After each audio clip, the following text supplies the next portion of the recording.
Et si ton corps n'était pas ton ennemi, mais un messager silencieux, dans le tumulte du monde moderne, nous avons appris à faire taire la douleur plutôt qu'à l'écouter,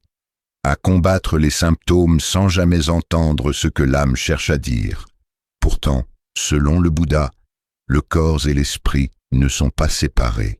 Ils dansent ensemble, liés par le souffle, l'attention et la conscience. Bienvenue sur Au-delà du mental, un espace où l'on ne fuit pas la souffrance, mais où on la comprend. Aujourd'hui, nous allons explorer 10 règles bouddhistes profondes, non pas comme des remèdes miracles, mais comme des chemins de guérison intérieure, capables d'apaiser le corps en pacifiant l'esprit. Installe-toi, respire, et laisse ces enseignements agir en toi, lentement, profondément. La guérison commence par l'attention, et cette vérité paraît si simple qu'elle est souvent négligée, comme une porte ouverte que l'on ne voit plus à force de passer devant chaque jour, car être pleinement présent à ton corps ne demande ni effort héroïque, ni discipline sévère, seulement un retournement doux de la conscience vers ce qui est déjà là, maintenant, dans la chaleur de la peau, dans le poids des épaules, dans la lenteur ou la hâte de la respiration. Et pourtant le Bouddha enseignait que l'inattention est la racine de nombreuses souffrances, précisément parce que nous avons appris à vivre ailleurs que dans notre propre corps, à manger sans sentir la texture des aliments, ni entendre leur silence, à respirer sans jamais rencontrer vraiment l'air qui entre et sort comme une vague discrète, à marcher sans habiter nos pas, laissant les pieds toucher la terre sans que l'esprit ne s'y pose. Et alors, le corps, ignoré jour après jour, commence à parler plus fort, d'abord par une fatigue subtile, puis par une tension persistante, puis par une douleur claire, non pas pour punir, mais pour rappeler, car le corps n'est pas un obstacle sur le chemin spirituel, mais le premier temple où la conscience peut s'éveiller. Et observer ton corps sans le juger devient alors un acte révolutionnaire dans un monde obsédé par la performance, par la correction, par l'amélioration constante, puisque regarder une sensation sans chercher à la changer, sans la nommer bonne ou mauvaise, c'est déjà lui offrir l'espace dont elle a besoin pour se transformer, comme on offrirait du ciel à un oiseau blessé plutôt qu'une cage dorée. Et lorsque tu poses ton attention sur une tension, une douleur, un inconfort, sans commentaire intérieur, sans histoire, quelque chose se détend déjà, non pas toujours dans la chair, mais dans la relation que tu entretiens avec elle, car la souffrance n'est pas seulement dans la sensation, mais dans la résistance à la sensation, et le souffle, ce mouvement si ordinaire qu'il en devient invisible, est le pont silencieux entre l'esprit et la chair, une passerelle toujours ouverte que le Bouddha utilisait comme ancre pour ramener l'esprit dispersé, car respirer consciemment ne signifie pas contrôler le souffle, mais le rencontrer tel qu'il est, rapide ou lent, profond ou superficiel, chaud ou frais, et en l'observant ainsi, tu observes aussi l'état de ton esprit, sans avoir besoin de mots, puisque chaque pensée laisse une empreinte sur la respiration, comme le vent laisse une trace sur la surface d'un lac, et peu à peu, en revenant encore et encore au souffle, tu permets à l'agitation intérieure de se déposer naturellement, sans lutte, sans violence, comme la boue qui tombe au fond de l'eau lorsque l'on cesse de remuer, et honorer le repos autant que l'action devient alors une sagesse incarnée, car dans l'enseignement bouddhiste, le juste milieu n'est pas une théorie mais une écoute fine des rythmes du vivant, et le corps, lorsqu'il n'est pas exploité comme une machine, sait alterner naturellement entre expansion et récupération, entre mouvement et immobilité. Mais nous avons appris à culpabiliser le repos, à le voir comme une faiblesse, alors qu'il est l'un des langages les plus anciens de la guérison, un langage que les arbres, les animaux et les saisons connaissent depuis toujours. Et lorsque tu t'autorises à t'arrêter sans te juger, à t'allonger sans te fuir, à fermer les yeux sans t'endormir dans l'inconscience, tu offres à ton système entier une permission rare, celle de se réorganiser de l'intérieur. Et l'image du lac troublé par le vent n'est pas une simple métaphore poétique, mais une observation directe de l'expérience humaine. Car tant que l'esprit est agité par les regrets du passé et les anticipations du futur, le corps reste tendu, contracté, en alerte, incapable de révéler sa sagesse profonde. Mais lorsque l'attention revient doucement à l'instant présent, aux sensations immédiates, aux sons lointains, au contact du sol, quelque chose se clarifie sans effort, et le corps, entendu avec douceur,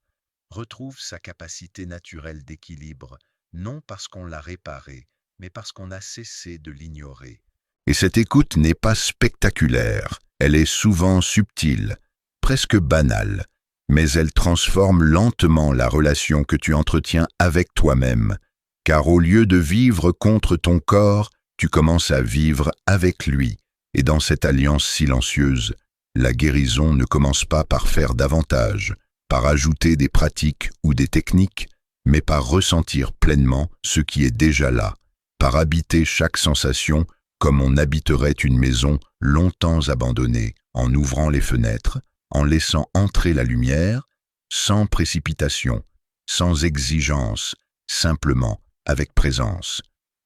Un jour, raconte-t-on, un moine à la vie simple, au bol presque vide et au regard sincère, s'approcha du Bouddha avec une question qui brûlait silencieusement en lui depuis des années, et il ne demanda ni richesse, ni illumination soudaine, mais simplement pourquoi, malgré une existence dépouillée, son corps tombait souvent malade,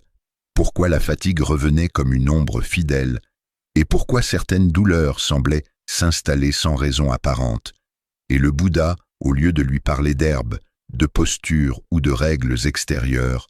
posa sur lui un regard calme et répondit doucement qu'il portait des fardeaux invisibles, des charges que personne ne voyait, mais que le corps, lui, ne cessait de supporter. Car dans l'enseignement du Dharma,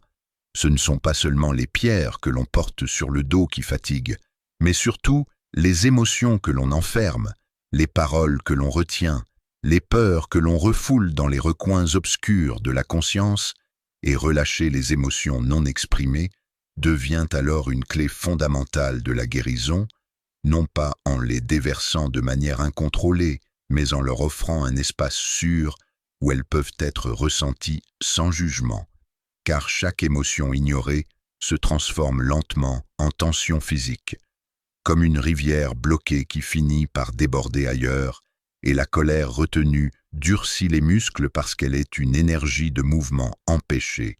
une force qui voulait traverser mais qui s'est figée. La peur affaiblit le souffle parce qu'elle contracte l'espace intérieur, réduisant l'amplitude de la vie, et le ressentiment alourdit le cœur parce qu'il est une mémoire du passé que l'on porte comme si elle devait encore nous protéger, alors que le corps, fidèle scribe de l'expérience humaine, enregistre tout ce que l'esprit refuse de traverser consciemment, et abandonner la résistance intérieure devient alors un acte de sagesse profonde, car résister à ce qui est déjà là revient à se battre contre son propre reflet, et dans le Dharma, on enseigne que ce à quoi tu t'opposes persiste non par punition, mais par simple loi naturelle, puisque l'attention nourrit ce qu'elle combat, alors que ce que tu accueilles avec présence commence à se transformer, non pas parce que tu l'as corrigé, mais parce que tu as cessé de l'alimenter par la lutte, et accueillir ne signifie pas approuver ni s'identifier, mais reconnaître l'émotion comme un phénomène passager, une vague dans l'océan de la conscience, et en laissant les émotions circuler sans t'y accrocher, sans dire « ceci est moi » ou « ceci est mon ennemi », Tu permets à l'énergie vitale de se remettre en mouvement, comme un souffle qui retrouve sa fluidité après une longue apnée, et la compassion envers toi-même devient alors indispensable, non comme une indulgence molle, mais comme une compréhension lucide de ta condition humaine. Car comment le corps pourrait-il se détendre si l'esprit se traite avec dureté, si chaque faiblesse est condamnée, si chaque émotion est jugée comme un échec spirituel, alors que le Bouddha rappelait sans cesse que la souffrance fait partie de l'existence et que le chemin ne consiste pas à la nier mais à la comprendre, et pratiquer la compassion envers soi-même revient à poser une main intérieure sur ses propres blessures, non pour les faire disparaître immédiatement, mais pour cesser de les aggraver par la honte ou le rejet, et dans cette attitude, quelque chose se relâche naturellement dans le système nerveux, car le corps reconnaît enfin un environnement sûr, un espace où il n'a plus besoin de rester en alerte permanente, et les histoires du Dharma utilisent souvent des images simples pour transmettre cette vérité, comme celle de l'homme poursuivi par un chien enragé, qui au lieu de continuer à courir, s'arrête, se retourne, et voit que la menace était bien plus petite qu'il ne l'imaginait, car nos émotions fonctionnent souvent ainsi, amplifiées par la fuite, réduites par la présence, et lorsque tu cesses de courir à l'intérieur de toi, lorsque tu t'arrêtes pour ressentir pleinement une tristesse, une peur ou une colère sans chercher à t'en débarrasser, tu découvres qu'elles ont un cycle naturel, une naissance, une intensité, puis un déclin, et le corps, libéré de la tâche de contenir ce qui aurait pu être vécu consciemment, commence à se délester de ces tensions inutiles, et la guérison apparaît alors non comme une victoire remportée contre un ennemi invisible, mais comme un retour à un état plus fluide, plus vivant, car la guérison n'est pas une bataille à mener avec des armes spirituelles, elle est un abandon conscient,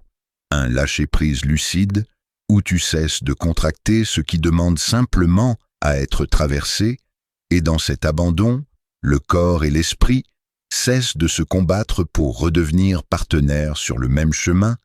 avançant ensemble dans une écoute plus profonde de ce qui est vivant ici et maintenant. Vivre en harmonie avec la nature n'est pas un idéal romantique, ni un retour nostalgique vers un passé idéalisé, mais une reconnaissance lucide de ce que tu as toujours été, car le Bouddha enseignait à travers sa manière de vivre, autant qu'à travers ses paroles, se levant avec le soleil non par discipline rigide, mais parce que le corps, lorsqu'il n'est pas contraint, s'accorde spontanément à la lumière, marchant lentement non par faiblesse, mais parce que chaque pas devient alors une rencontre réelle avec la terre, et choisissant la simplicité non comme une fuite du monde, mais comme une façon d'éviter la surcharge inutile qui trouble l'esprit et fatigue le corps, puisque le corps humain n'est pas une entité séparée de la nature, mais une de ses expressions les plus sensibles, soumis aux mêmes lois que les saisons, au même cycle de croissance et de repos, d'expansion et de retrait, et respecter les rythmes naturels, commence par reconnaître que la nuit n'est pas une ennemie à vaincre mais un temps de réparation, que la fatigue n'est pas une défaillance morale, mais un message biologique, que l'hiver intérieur demande autre chose que l'été de l'action. Et pourtant, l'homme moderne lutte contre ces rythmes, mange quand le corps n'a plus faim,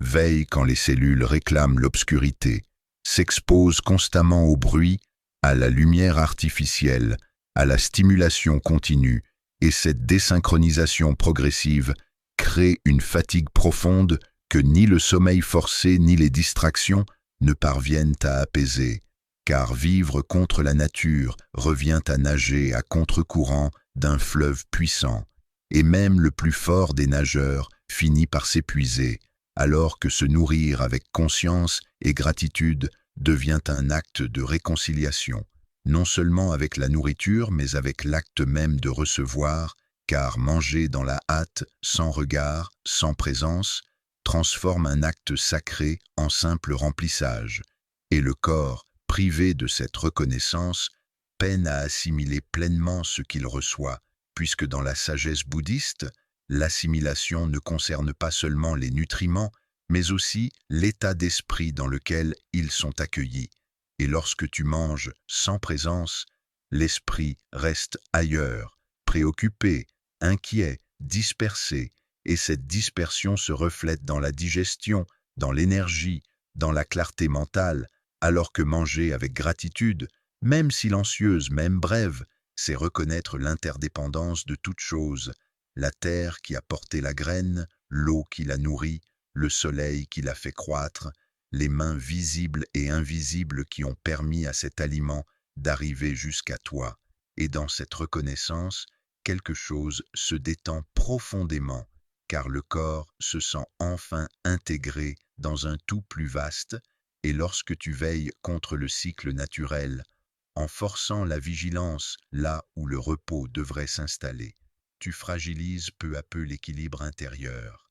car la nuit n'est pas seulement une absence de lumière, mais un espace de régénération où le système nerveux, les organes, l'esprit lui-même entrent dans une autre fréquence.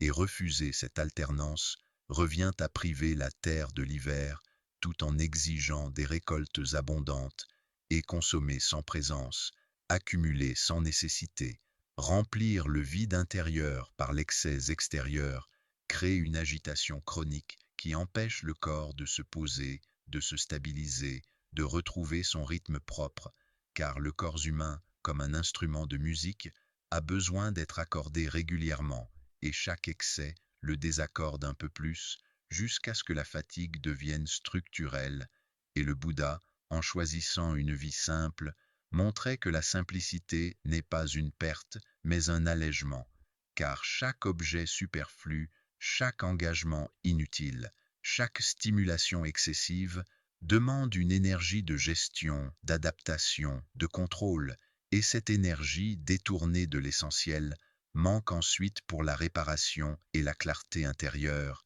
et lorsque chaque repas devient une méditation, ce n'est pas parce que tu récites des formules sacrées, mais parce que tu es réellement là, attentif aux textures, aux saveurs, au rythme naturel de la mastication,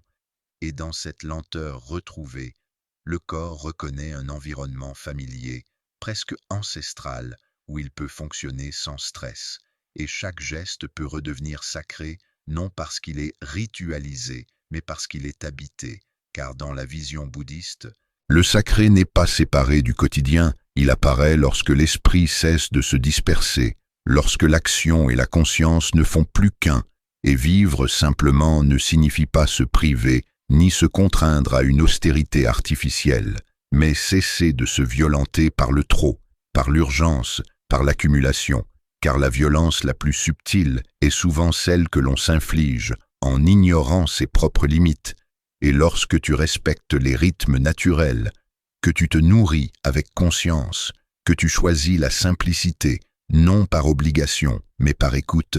le corps commence à se synchroniser à nouveau avec le courant vivant, retrouvant une forme d'intelligence organique qui n'a jamais disparu, mais qui attendait simplement que tu cesses de la couvrir de bruit, et dans cette harmonie retrouvée, la guérison cesse d'être un objectif lointain pour redevenir un mouvement naturel, aussi discret et évident que la pousse d'une feuille vers la lumière.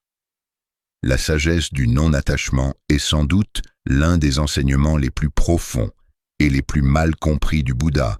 car l'esprit humain cherche instinctivement à s'accrocher, à définir, à nommer, à se rassurer par des identités fixes, alors que la réalité vivante ne cesse de changer, et lorsque le Bouddha rappelait que tout est impermanent, il ne parlait pas seulement des possessions, des relations ou du temps qui passe, mais aussi de la douleur, de la maladie, des états du corps et de l'esprit, car s'identifier à la maladie revient à la figer dans une forme solide, à lui donner une continuité qu'elle n'a pas par nature, et lorsque tu dis « je suis malade », ces mots, apparemment anodins, tissent une histoire autour d'une sensation, construisent une identité autour d'un état transitoire, et peu à peu, l'esprit commence à organiser toute l'expérience autour de cette définition, influençant la posture, la respiration, les attentes et même les cellules, alors que lorsque tu dis simplement « il y a une sensation dans mon corps », tu ouvres un espace. Tu redeviens l'observateur silencieux, celui qui voit sans se confondre avec ce qui est vu, et dans cet espace, la souffrance n'est pas niée, mais elle cesse d'être un centre autour duquel tout gravite, car le non-attachement ne signifie pas fuir, réprimer ou faire comme si la douleur n'existait pas. Il signifie ne pas s'y enfermer, ne pas réduire l'immensité de l'être à une seule expérience, aussi intense soit-elle, et dans la vision bouddhiste, s'attacher à une identité de malade peut parfois prolonger la souffrance, non par faute morale, mais parce que l'esprit, en cherchant à se protéger, maintient une vigilance excessive, une tension constante, qui empêche le corps de retrouver sa capacité naturelle d'autorégulation, car le corps possède une sagesse ancienne, bien plus ancienne que les concepts,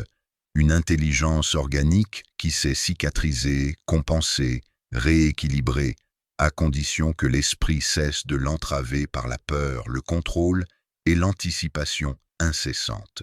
Et faire confiance à l'intelligence naturelle de la vie ne signifie pas abandonner toute action ou tout soin, mais reconnaître qu'il existe en toi une force de guérison, qui ne dépend pas uniquement de la volonté consciente, une force qui agit lorsque les conditions sont réunies, comme une graine qui germe lorsque la terre, l'eau et la lumière sont présentes, sans que la graine ait besoin de comprendre le processus. Et le Bouddha utilisait souvent des images simples pour évoquer cette vérité, comparant l'esprit agité à une main crispée qui tente de retenir l'eau, alors que plus elle serre, plus l'eau s'échappe, tandis qu'une main ouverte permet à l'eau de reposer un instant, et parfois guérir. Ce n'est pas éliminer une sensation, un symptôme ou une douleur à tout prix, mais cesser de lutter contre ce qui est déjà là, car la lutte intérieure crée une contraction globale du système, une rigidité qui se diffuse dans les muscles, la respiration, le système nerveux, et cette rigidité empêche la circulation fluide de l'énergie vitale, alors que le lâcher-prise conscient, loin d'être une résignation passive, est un relâchement intelligent, une compréhension incarnée que la vie n'est pas un ennemi à vaincre, mais un mouvement à accompagner, et lorsque l'esprit cesse de surveiller constamment le corps avec inquiétude, de guetter chaque sensation comme une menace, le corps reçoit un signal profond de sécurité, et ce sentiment de sécurité est l'un des facteurs les plus puissants de la guérison, car un organisme en état d'alerte permanente consacre ses ressources à la défense plutôt qu'à la réparation, et le non-attachement agit précisément à ce niveau subtil, en désamorçant l'identification, en dissolvant les histoires mentales qui figent l'expérience et en ramenant l'attention vers une observation directe, simple, presque nue, où chaque sensation est autorisée à apparaître et à disparaître selon sa propre nature. Et cette confiance dans le flux de la vie transforme radicalement la relation au corps,